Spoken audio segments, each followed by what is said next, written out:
আসসালামু আলাইকুম রহমতুল্লাহি তাআলা ওয়া বারাকাতুহু। দেখুন, ভিডিওটা যিনারাই দেখছেন ভালোভাবে বুঝুন, শুনুন এবং ভিডিওটা বেশি বেশি করে শেয়ার করুন। কেননা প্রত্যেকটা মুসলমানের জানা দরকার এবং জাগুন, এখন জাগার সময় হয়ে গেছে।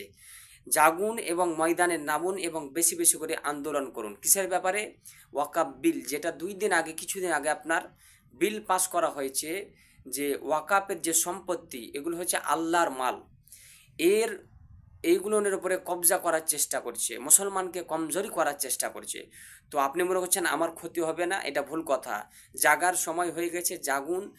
এখন ওয়াকাবের ওপরে কবজা করবে, তারপরে ২ দিন পরে আপনার মহল্লায় আসবে, আপনার মসজিদের উপরে কবজা করবে, আপনার মাদ্রাসার উপরে কবজা করবে, আপনার সুবহানাল্লাহ কবরস্থানের উপরে কবজা করবে। নামাজ পড়ার জন্য অনুমতি নিতে হবে কবরস্থানে। আপনার বাপকে মাটি দিবেন, মাকে মাটি দিবেন, প্রত্যেকটা জিনিসের জন্য অনুমতি নিতে হবে।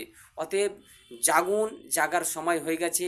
আর বাড়িতে বসে না থেকে এর আন্দোলন করুন, প্রতিবাদ করুন এবং সুবহানাল্লাহ ময়দানে নামুন এবং সুবহানাল্লাহ এর আপনারা আন্দোলন করুন এবং ভিডিওটাকে বেশি বেশি করে শেয়ার করুন এবং আপনাদের গ্রামে, আপনাদের এলাকায় প্রত্যেকটা জায়গা থেকে মিছিল বের করুন এবং আন্দোলন করুন এবং আল্লাহ পাকের কাছে দোয়া করুন। আসসালামু আলাইকুম রহমতুল্লাহ।